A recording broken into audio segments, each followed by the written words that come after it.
Marina Mabrey thought she could cheap shot the face of the WNBA and walk away without consequences. Wrong move. It is not that surprising that there are advancements and there are updates in the Connecticut Sun-Indiana Fever game last. The league just hit her with an upgraded fine that has her scrambling to control the damage. Now her attempt to defend her actions has backfired spectacularly, and the internet isn't buying what she's selling. Do you think Mabrey's punishment was enough, or should she have been suspended? Oh boy, where do we even start with this Marina Mabrey situation? The woman really thought she could steamroll Caitlin Clark in front of a national audience and just get a slap on the wrist. Well, surprise actions have consequences, and now Mabrey's finding out the hard way that attacking the biggest star in women's basketball comes with a price tag. Let's break down exactly what happened here, because the details matter. During Tuesday night's Fever vs. Sun game, things got heated in the third quarter. JCS Sheldon poked Clark in the eye while going for a steal looked accidental enough. Clark, understandably irritated about getting hit in the face, gave Sheldon a little shove to back her off. Normal basketball stuff, right? But then Marina Mabrey decided to play hero. She came charging in from behind like some kind of enforcer and absolutely leveled Clark, sending her crashing to the floor. Not a basketball play, not even close to a basketball play. This was straight up assault disguised as defending a teammate. Caitlin does need to get going on offense, though, and she is getting hacked. Like, she is getting hacked. Oh my God! Why? What is going on? Why would she body slam her like that? The call should have been made earlier. There should have been like 14 fouls before she got jabbed in the eyeball.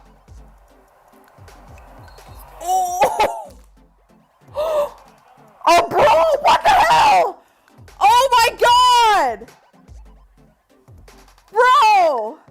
To the commentator, thank you. Blaming it on the officials, it's their responsibility. They did not defuse the situation earlier. And now you have this. The referees on the court completely botched the initial call they gave Mabrey. A technical foul, the same penalty they gave Clark for defending herself after getting poked in the eye. Think about that for a second. The victim and the aggressor got the same punishment. The officiating in this league is beyond embarrassing. But here's where it gets interesting. The WNBA, probably realizing they were about to face a public relations nightmare, decided to review the play after the game, and guess what?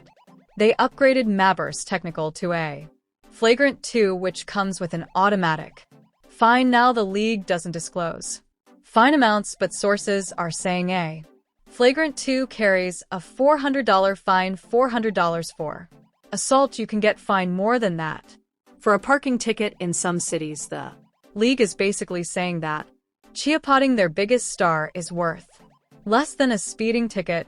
The statistics all show that most of the eyes do go towards one team. So I think the officiating towards this one team definitely is going to have to be very closely monitored and made sure that it is called as fairly as possible. Because I think that last night, a lot happened. There were 6 technical fouls issued. There were 3 ejections. The lack of a suspension is what really tells you everything about how this league operates. If someone had shoved LeBron James to the ground like that in the NBA, they'd be suspended faster than you could blink. But in the WNBA, apparently, you can attack the face of the franchise and still be allowed to play the next game. And Mabrey's response to all this, pure comedy gold. She posted an 8-word message that basically amounted to damned if you do, damned if you don't. Her exact quote was that she was defending her teammate and would be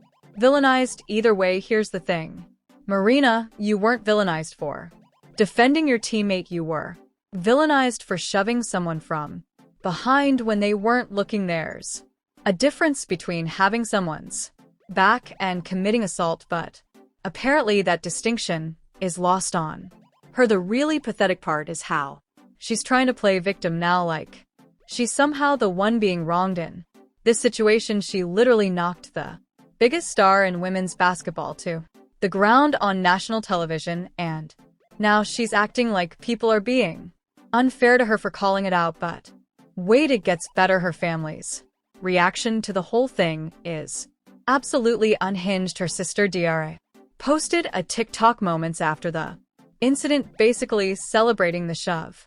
Their mom was apparently proud of Marina for defending her teammate. These people are living in an alternate reality where assault is something to be proud of. The entitlement is breathtaking. This is exactly the kind of mentality that's been poisoning the WNBA since Clark entered the league. Instead of celebrating the fact that Clark has brought unprecedented attention and revenue to women's basketball, we have players and their families celebrating when she gets attacked. And let's talk about Marina Mabrey's history here, because this isn't some isolated incident. This woman has a reputation as one of the dirtiest players in the league. She's been involved in fights and confrontations throughout her career.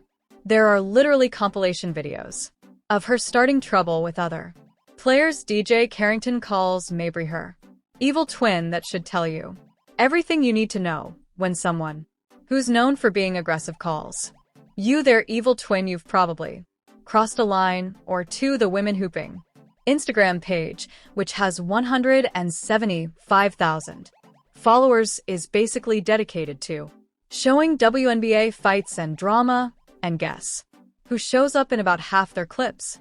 Marina Mabrey and Sophie Cunningham.